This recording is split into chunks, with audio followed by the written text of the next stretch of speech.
Assalamualaikum warahmatullahi wabarakatuh. Waalaikumsalam warahmatullahi wabarakatuh. Alhamdulillah, pada kesempatan hari ini saya akan bereaksi. Ada orang yang menyebut agama adalah ma'rifatullah. Jadi dikait-kaitkan sama ruh. Jadi ruh dan jasad gitu. Sebelum kita lahir di alam ruh memang iya. Jadi ruh itu semuanya itu menyembah Allah. Dulunya itu dia tidak berkaitan sama agama apapun. Fokusnya ruh waktu itu sebelum lahir ke dunia itu memang menyembah Allah dia. Tapi ketika dilahirkan, kullu mauludin yuladu ala fitrah, innama abawahu yuhawidanihi yunassironihi au yumajjisanihi. Siapa-siapa saja yang lahir ke dunia, meskipun bapaknya agama apapun, bahkan tanpa beragama apapun, bayi itu menjadi fitrah. Karena dia masih belum akil balik. Istilahnya dia itu masih ikut di perjanjian di awal dia, di ruh. Tapi kedua orang tuanya, lingkungan dia itu yang menjadikan dia itu Majusi, Nasrani, atau Yahudi akan berubah ketika lahir. Sehingga orang itu akan lupa terhadap perjanjian Allah kalau dia tidak diikat oleh akidah. Ikatannya bukan baiat, bukan. Baiat itu untuk menarik seseorang untuk ikut kelompok tertentu. Kalau dia memang tidak butuh seseorang, jangan dibaiat. Biarkan aja orang itu bebas. Kalau orang masih menerapkan kata baiat, berarti dia masih takut kehilangan. Dia masih ingin mendoktrin orang tertentu agar apa? Agar tetap di kelompok dia. Di dalam syariat, akidah itu ada. Akidah itu diajarkan ketika bayi baru lahir. Dikasih nama, diakekahi, dikenalkan dengan azan iqomah. Setiap yang lahir itu murtahanun bi'aqiqatihi. Dibayar dia karena bayi itu sebagai barang tanda kutip adaian. Sehingga itu dianggap lunas kalau bisa diakekahi ya. Bagi yang mampu, itu begitu.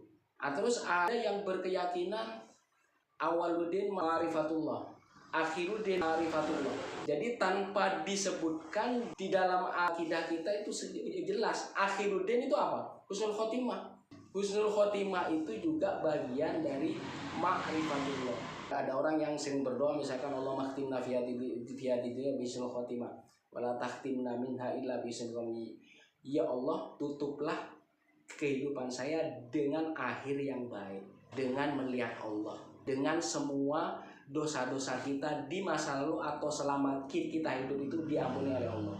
Jadi kalau masih orang itu yang tadi kayak misalkan orang itu masih terpenjara oleh ikatan, tapi dianya sendiri masih membaiat orang, berarti masih mengikat orang, takut kehilangan jamaahnya. Kalau memang benar dia nurnya dari Allah, biasa saja Dengan kesadaran itu.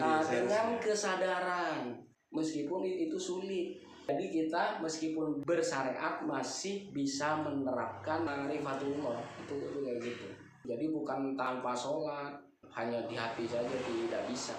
Maka ma'rifatullah itu akan hilang, akan menjauh karena ruh itu akan dibungkus oleh badan. Yang bikin berat ini untuk sampai ke Allah ini, karena di dalam badan kita itu ada nafsu. Ada nafsu namanya lawamah, nafsu yang tercela. Jadi kenapa harus dibersihkan dengan zikir?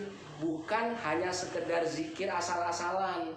Meskipun zikir dan wiridnya baik, tapi tanpa sanad, tanpa tersambung, terkoneksi dengan sanad yang benar-benar asli, maka zikir dan wiridnya itu tidak akan sampai. Jadi belum sampai ke alam malakut dia. Itu banyak orang-orang yang senang wirid itu bukan malah orang itu tenang, malah bisa melihat hal-hal yang macam-macam dia, melihat pocong atau lain-lainnya. Kenapa seperti itu? Karena zikirnya tidak bersanad, tidak jelas, masih di tahap alam jabarut, belum ke malakut. Jadi ma'rifatullah itu bukan agama, tapi kondisi batin yang selalu melihat Allah. Dalam kita bersyariat, kalau batin melihat Allah, itu bisa dikatakan ma'rifatullah. Kalau ma'rifat tanpa syariat, itu namanya bohong, dan itu bodoh. Syiar Islam tidak akan maju gara-gara orang itu menampakkan makrifat yang tanpa syariat. Jadi makrifat itu substansi ibadah yang ada di batin kita. Sedangkan kolbu itu akan berubah dia. Kolbun, yatakollab. Kadang taat, kadang hianat. Kenapa syahadat itu penting? Walladina bisyahadatihim qaimun. Jadi orang-orang yang dengan syahadatnya itu tegak lurus. Asyhadu an la ilaha illallah wa asyhadu anna muhammadar rasulullah. Kalau ini diterapkan secara ma'rifat, maka bisa dipastikan orang itu akan menjaga amanah yang disampaikan oleh mulut dia. Dia akan melakukan sesuatu yang diamanahkan kepada dia.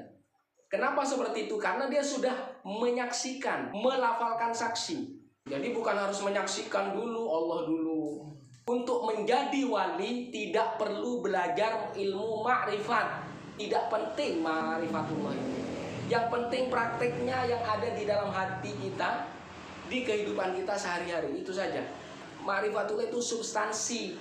Sholat misalkan, usolli fardhu isya'i arba rakaati mustaqbilal qiblati ada andillahi ta'ala, Allahu akbar. Semua pikiran yang selain Allah itu buang. Ketika sudah Allahu akbar, yang lainnya udah hilang. Hanya Allah saja. Itu sama dengan ma'rifatullah. Jadi jangan disangka misalkan orang yang jadi wali harus belajar tasawuf dulu. Tidak perlu. Yang satu pelajaran dohir syariat, yang satu pelajaran hati. Kalau itu bisa digabungkan, maka menjadi kualitas pelaksanaan yang luar biasa. Bukan dipisahkan. Jadi harus menyatu dia. Kemakrifatan ada di dalam batin. Kalau dohir, amaliyah. Yang dianjurkan apa? Akidah kita, ajaran kita, itu seperti itu. Jadi jangan dipisahkan. Ma'rifatullah itu sikap batin. Jadi jangan salah paham, untuk menjadi wali harus menguasai ilmu ma'rifat. Tidak perlu. Saya tidak pernah belajar ma'rifat, tapi tetap saya jadi wali juga. Kalau ini diterapkan ke orang awam, bukan malah sadar, malah bertambah malas. Dia malas mengerjakan amaliyah syariat, pasti malas. Tapi kalau menjadi substansi, maka kualitas ibadahnya luar biasa. Itulah yang akan menjadi nur. Kenapa rukun Islam itu harus kelihatan, harus diucapkan, harus bersuara? Syahadatu an la ilaha illallah wa syahadatu anna muhammadar rasulullah. Harus fakta, harus didengar. Sholat, kenapa harus sholat? Kenapa harus zakat? Kenapa harus saum? Kenapa harus haji jika mampu dia? Karena badan kita kotor. Seandainya ruh tidak dibungkus oleh badan, mungkin tidak sholat dia. Karena ada badannya, karena badan butuh riyadhah, maka harus ada asyhadu an la ilaha illallah wa asyhadu anna muhammadar rasulullah. Sholat Allahu akbar, zakat, saum, menahan diri, dan haji kalau mampu. Itu riyadhahnya. Orang yang tidak melaksanakan ini belum dikatakan orang itu beriman. Kenapa disebutkan di dalam saum ya ayyuhalladzina amanu? Harus dimaknai. Ya ayyuhalladzina amanu itu adalah ma'rifatullah. Kalau dia tidak bisa melihat Allah, maka dia tidak bakal melaksanakan saum itu. Ma'rifatullah itu adalah imanan wahtisaban. Jadi semuanya tingkah laku kita, meskipun kita tidak lepas dari dosa dan kesalahan, pasti ada. Tapi biasanya cepat bertobat, istighfarnya diperbanyak. Baru ini akan memunculkan nur. Wali dan bukan wali itu pasti akan kelihatan. Orang yang Anda ikuti hanya secara teori ma'rifatullah saja, jangan-jangan bukan wali. Hanya teori saja. Ini belajar begini, ma'rifat ribet banget. Padahal ma'rifatullah ada imanan wahtisaban. Jadi melaksanakan syahadat, sholat, zakat. Kayak zakat, apa artinya zakat?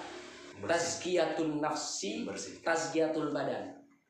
Karena badan kita kotor. Kenapa harus diolahragai? Jadi syahadat, mulut, pikiran, hati harus mantap. Maka ada namanya ma'rifatul, itu mengenal Allah, melihat Allah. Kalau kamu belum bisa melihat Allah, anggap saja Allah melihat kamu. Dan itu harus ditanamkan. Itu namanya ma'rifatullah. Bukan yang aneh-aneh. Kalaupun wirid pembersih, iya benar, tapi harus bersanad. Kalau tidak bersanad, Takut berpotensi orang itu kalau ruhaninya, batinnya tidak kuat, takut menjadi gila, stres, bahkan bisa meninggal. Yang dikhawatirkan yang datang jin. Dia suka wirid, dia belum tahu kesanad siapa, hanya menemukan di buku, di ini, di catatan kata orang. Maka perlu mursyid, perlu guru. Guru yang seperti ini hanya Allah yang tahu. Jadi kalau hanya guru syariat ke siapa saja. Tapi kalau guru yang seperti ini harus melewati hidayah Allah. Itu seperti itu. Belajar ke ma'rifatan jelimet banget. Ternyata yang menjelaskan bukan buat apa? Kalau semua kewajiban yang ada di rukun Islam masih menganggap itu beban, apalagi kewajiban berarti masih belum berkualitas. Itu beban, jangan beban. Yang menganggap beban itu namanya mukallaf yang kelas teri, amatiran masih. Jadi nggak usah jelimet bahas seru, bahas apa. Kalau mau berzikir, zikir yang bersanad. Harus punya guru, jangan asal-asalan. Jadi kalau dia asal-asalan, yang dikhawatirkan batin dia tidak kuat. Yang dilihatnya macam-macam akhirnya. Bisa lupa dia. Kalau lupa seperti itu, bukan jaga, bukan gila. Ya begitu ya. Jadi itu jangan dikaitkan sama nur terlalu tinggi. Kalaupun mau menjadi mursyid harus wali dulu. Kalau belum wali disahkan oleh yang wali. Itu seperti itu. Katanya ruh manfuh, ditiup. Itu kan artinya maf'ul, objek dia. Yang meniup siapa? Allah kan. Ada makhluk yang terdekat, ada yang jauh sesuai sunnatullah hukum alam. Ada juga yang lain, malaikat-malaikat. Ada malaikat-malaikat yang terdekat namanya Al-Karubiyun. Kayak Jibril, Israfil, Isra itu kan dekat-dekat. Itu namanya Al-Karubiyun. Itu makhluk. Siapa yang menciptakan Adam? Oh, Allah langsung kan? Biyadaya, dengan tanganku. Laisa kamitslihi syai'un. Tangannya Allah itu tangan kekuasaannya, bukan tangan dohir. Kenapa di sana disebutkan biyadaya? Biar kita paham. Karena yang kita pahami tangan ya tangan ini. Kalau Allah itu bi'izzatihi, dengan kekuasaannya, dengan kekuatannya. Tapi jangan tanya tangan Allah seperti apa, itu bid'ah namanya. Ya, itu seperti itu. Ada makhluk yang terdekat. Sampai ada makhluk disandingkan dengan Allah. Siapa? Allah Muhammad. Itu saking dekatnya kekasihnya. Sampai orang yang taat kepada Muhammad itu sama dengan taat kepada Allah. Sampai apa? Yang diucapkan menjadi wahyu, menjadi kalamullah. Tadinya apa? Al-Qur'an. In huwa illa wahyu yuha. Kalau tidak Quran, hadis qudsi. Kalau tidak hadis qudsi, hadis. Ya kalau misalkan ruh itu manfuh, ditiupkan, berarti ruh maf'ul. Tapi itu chipnya Allah, chip yang menciptakannya Allah, yang sangat dekat dengan Allah. Kenapa diciptakan ruh? Biar orang itu tidak hilang. Paling tidak di penghujung hidupnya tuh ingat kembali kepada Allah. Karena ruh ini. Kenapa ruh harus ada yang mendidik? Harus ada murabbinya, harus punya guru. Ini penting dia. Biar kembali ke asalnya, asal ruhnya. Sebelum diciptakan manusia dia berjanji bahwasanya Allah itu adalah Tuhanku. Ini yang diklaim Awaluddin Ma'rifah. Cuma di alam ruh. Ketika lahir, karena dia ada beban berat badan, di sana ada nafsu, ada keinginan, semakin jauh. Kalau ruhnya terus dididik, ya dia tetap dekat. Mau dia bergelimang harta, ya tetap dekat, tetap tidak akan lupa ke Allahnya. Ma'rifatullah akan dibawa dia sampai akhir hayat dia. Itu ya. Jadi jangan dipisahkan. Jadi yang belajar ma'rifat, yang syariat akan berbeda. Tidak. Ma dhuharo minha wa ma baton. Dhuharo yang dohir. Yang dohir yang kelihatan. Wa ma baton. Baton. Ada semuanya yang ada di dalam perut ini. Yang hati semuanya lah. Nafsu semuanya. Kita lapar ditimbulkan oleh siapa? Nafsu yang ada di sini. Ya kan harus kasih makan. Kenapa harus puasa? Biriadoh. Kalau puasa yang halal pun bisa haram. Ini latihan. Ketika selesai puasa sukses, harapannya biar kita tidak memakan barang yang haram, terlatih. Jadi kalau tanpa puasa, bahwa orang yang pakai ilmu kesaktian juga puasa, Kenapa justru yang disyariatkan, yang diperuntukkan ke orang beriman malah tidak berpuasa? Apalagi sebentar lagi nih bulan haji, rukun Islam yang kelima. Kalau mampu, sama ritual, nggak ada amalia khusus dalam haji itu, nggak ada. Yang penting fisik. Mau di dalamnya zikir boleh, tidak apa-apa. Mau baca juga boleh doanya. Nggak ada doa khusus. Karena fisik dia. Maka apa yang dilakukan semuanya yang ada di rukun Islam itu ta'abudan wa riqaq. Penghambaan dan perbudakan. Kita kayak budak. Pakai waktu ihram baju yang lusuh, keringetan, bau. Di saat seperti itu kita menghamba kayak budak aja. Maka posisi tertinggi manusia adalah hamba. Semakin menghamba, semakin ditinggikan derajatnya oleh Allah Subhanahu wa taala. Maka di saat seperti itu kemakrifatan akan timbul. Bukan kita yang merasa, tapi orang sudah akan mengklaim bahwa kita ma'rifatullah. Orang yang melihat kita, dia menjadi semangat, menjadi dekat sama Allah, ibadahnya semangat. Bukan sholat yang lain duduk diam, bukan. Sholat ya Allah Akbar. Kalau kamu tahu hakikat takbiratul ihram itu sangat luar biasa, bisa menghilangkan segala hambatan. Allahu Akbar itu hanya takbiratul ihram, belum menginjak ke wajah tuh, apalagi terus sampai salam. Maka ketika kamu misalkan membuktikan, misalkan kamu sukses apa, itu kan Allahu Akbar. Kita mencapai keinginan kita, Allahu Akbar. Semakin lama semakin tinggi, Allahu Akbar terus. Rasa syukur itu ada di dalam diri kita. Sehingga apa? Kenikmatan akan ditambah. Akhirnya apa? Dunia bukan penjara buat orang beriman, nggak ada. Surga bukan hanya di akhirat saja, surga ada di sini. Jadi kalau kita bisa mengendalikan ini, bisa memaknai ini, maka surga ada di mana-mana. Sampai di terakhir, surga akhirat. Ini harus bebas, harus merdeka. Jadi semua ritual-ritual yang ada di rukun Islam itu riadoh. Ini kenapa kok yang puasa yang dianjurkan, yang dilaksanakan oleh Rasulullah SAW malah ditinggalkan? Mau bersanad ke siapa kamu?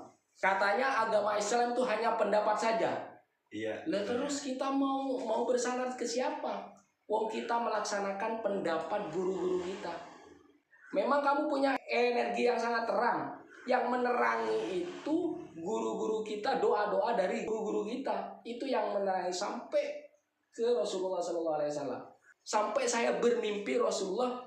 Gara-gara siapa? Gara-gara guru yang menyampaikan itu guru. Itulah zikir atau ibadah kita yang bersanad sampai ke Rasulullah, sampai ke Allah. Itu seperti itu. Maka dalam keadaan apapun jangan lupakan guru kita.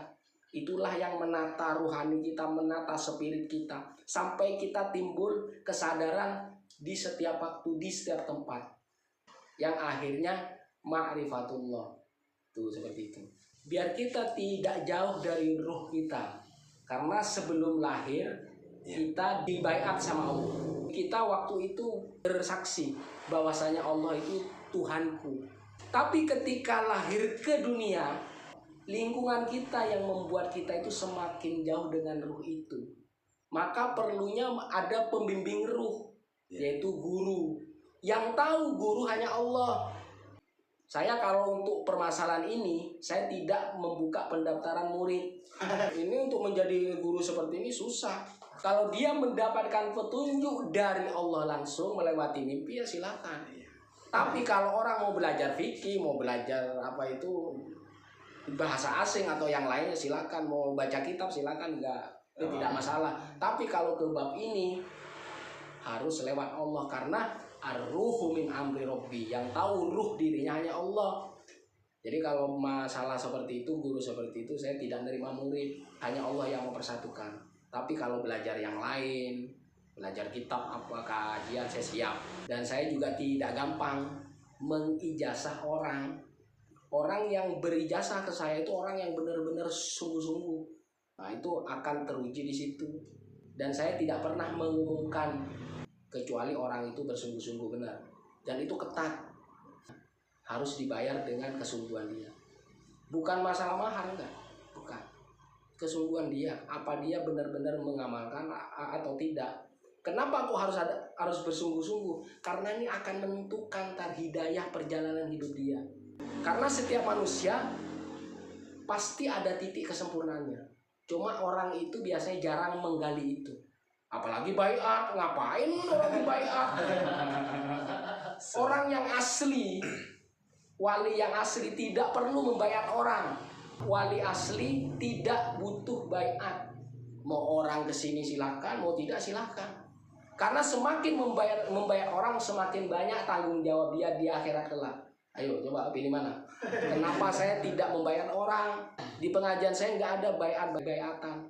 Jadi kalau pengen bebas kok masih dibayar? Iya. Aneh kan? Aneh. Jangan dibayar, biarin aja. Apakah dia benar wali atau tidak? Apakah anugerah keberkahan Allah turunkan ke dia atau tidak? Itu bayat itu tidak main-main.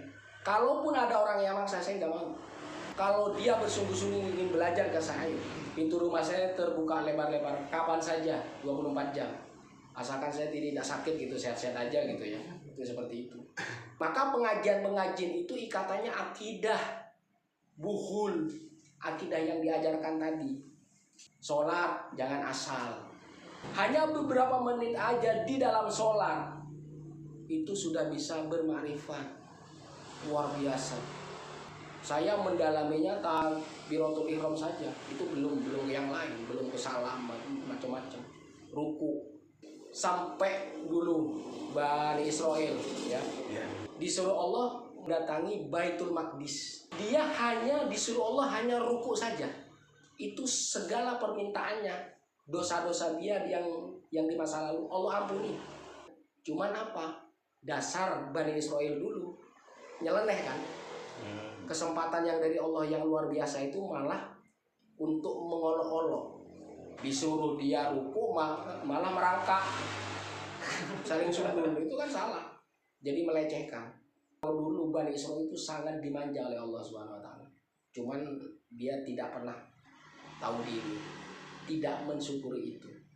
Baik kita melakukan ibadah mahdoh dan ghairu mahdoh, kalau dasarnya adalah iman wahtisaban, itu sama dengan bermakrifat kepada Allah.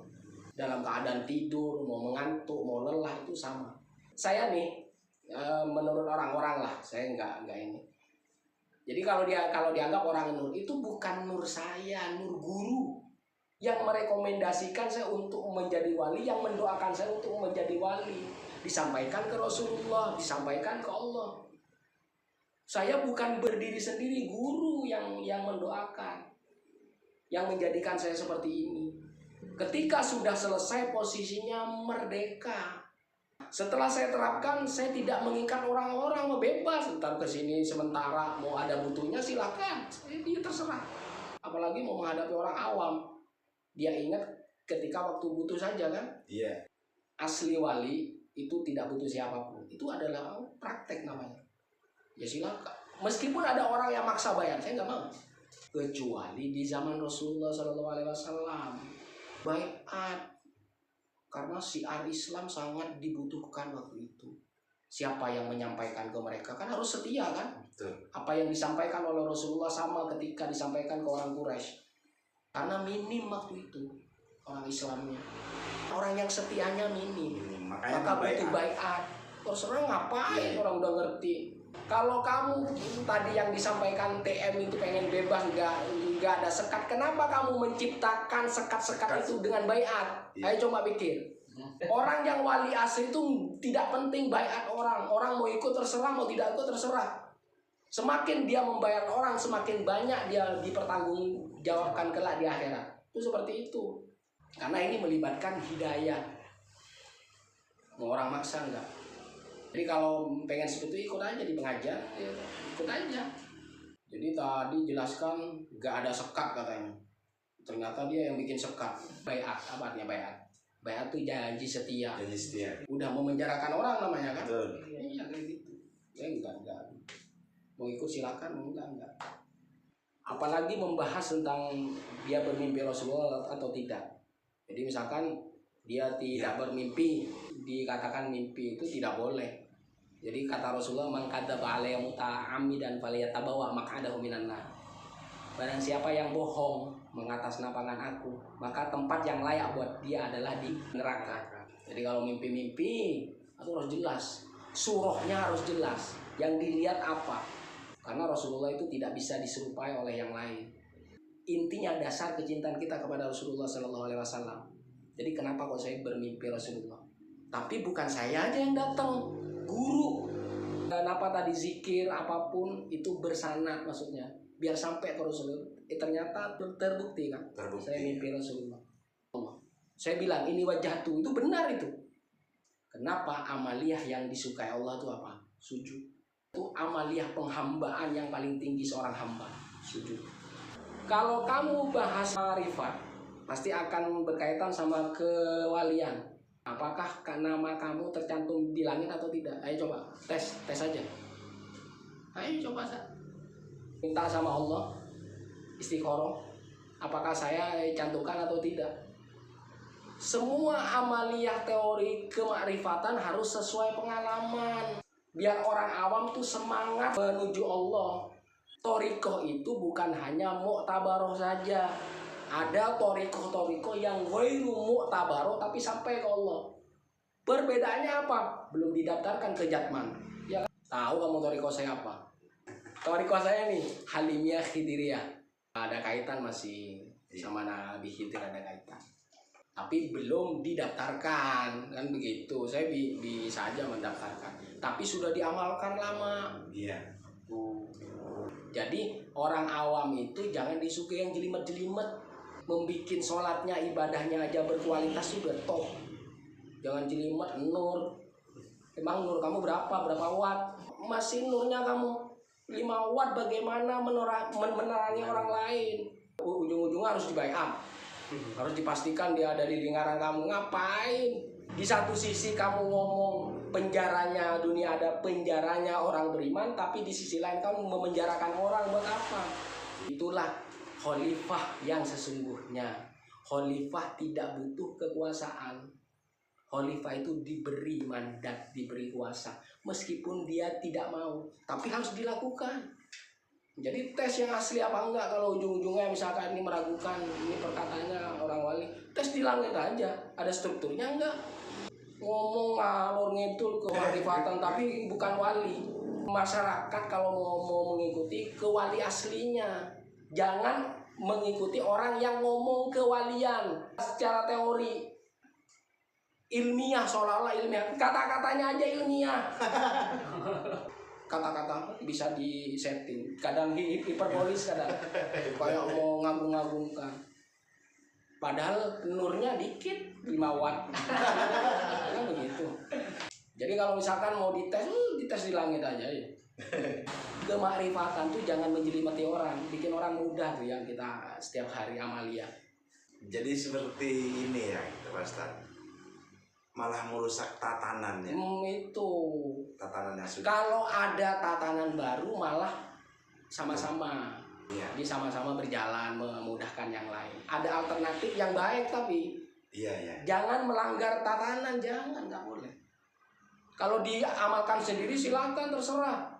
Tapi kalau kamu umumkan, kamu syiarkan, itu akan mengganggu ke tatanan yang ada. Tatanan yang ada, iya. Orang awam melaksanakan tatanan aja jelimet, susah. Apalagi mikir nur. Jadi orang yang bisa menerangi orang itu yang sudah tahan. Nahannya dia bukan di puasa aja, setiap waktu dia nahan. Itu kayak gitu, apa bisa? Wala nabluwannakum bisyai'in minal khaufi wal ju'i wa naqsin minal amwal wal anfusi wat thamarat. Wa basyiris sabirin alladzina idza asawat musibah. Itu seperti itu dan seterusnya. Itu yang enggak ada waktunya. Jadi amalia-amalia ini yang bermuara dari akidah tadi. Akidah kan kuhul, mengikat. Saya melakukan ini karena ada ikatan, dikuatkan oleh guru-guru yang mensupport, yang mendoakan secara zahir dan batin. Mendoakan bisa tersambung ke langit. Akhirnya derajat orang yang didoakan tuh naik. Orang yang bayar ke saya banyak. Saya tapi nggak mau, ngapain? Berarti saya mengikatkan orang itu ke saya, kan ribet namanya. Kalau kamu ngomong ma'rifat misalkan, Inna lillahi wa inna ilaihi raji'un. Biasanya kamu mengucapkan itu pas waktu apa? Orang meninggal. Ya enggak lah. Itu setiap waktu. Setiap waktu inna lillahi wa inna ilaihi raji'un. Kalau kamu ngomong hakikat. Iya. Jadi kalau yang syariat ketika dalam kesusahan itu. Padahal tawakal yang terbaik itu bukan tawakal ketika kita tidak punya kemampuan. Tawakal yang terbaik itu tawakal di awal sampai akhir. Ketika sisa-sisa jadi kasih Allah. Ya kan, ketika sisa-sisa kasih Allah. Udah nggak mampu, udah pasrah. Pasrah itu ada di depan dengan ikhtiar, dengan perjuangan itu gitu. Kebiasaan umum kita, awam kita pasrahnya ketika di akhir udah mentok tuh baru. Harus di awal sampai akhir itu gitu. Innalillah, setiap waktu innalillahi wa inna ilaihi rajiun. Semuanya milik Allah, kita kembalikan. Itu kenapa bisa rizkinya banyak. Karena ketika kita kembalikan Allah, Allah kembalikan lagi ke kita. Coba. Tidak ada kan yang bahas ini? Belum. Itu seperti itu. Orang yang memasrahkan semuanya ke Allah akan dikembalikan Allah ke kita lagi. Kalau tidak berbentuk rizki fisik misalkan apa duit apa itu rizki keberkahan itu kayak gitu. Innalillah waktu orang meninggal kagak. Itu syariat. Jadi kalau kamu mau naik lagi ke hakikat ya seperti itu. Innalillah wa inna ilaihi rajiun. Dari awal sampai akhir ya sama dengan orang tawakal dari awal sampai akhir itu. Bukan di akhir aja. Ikhtiar ya sudah kalau udah ini tawakal aja, bukan gitu sebenarnya. Kalau hakikatnya di awal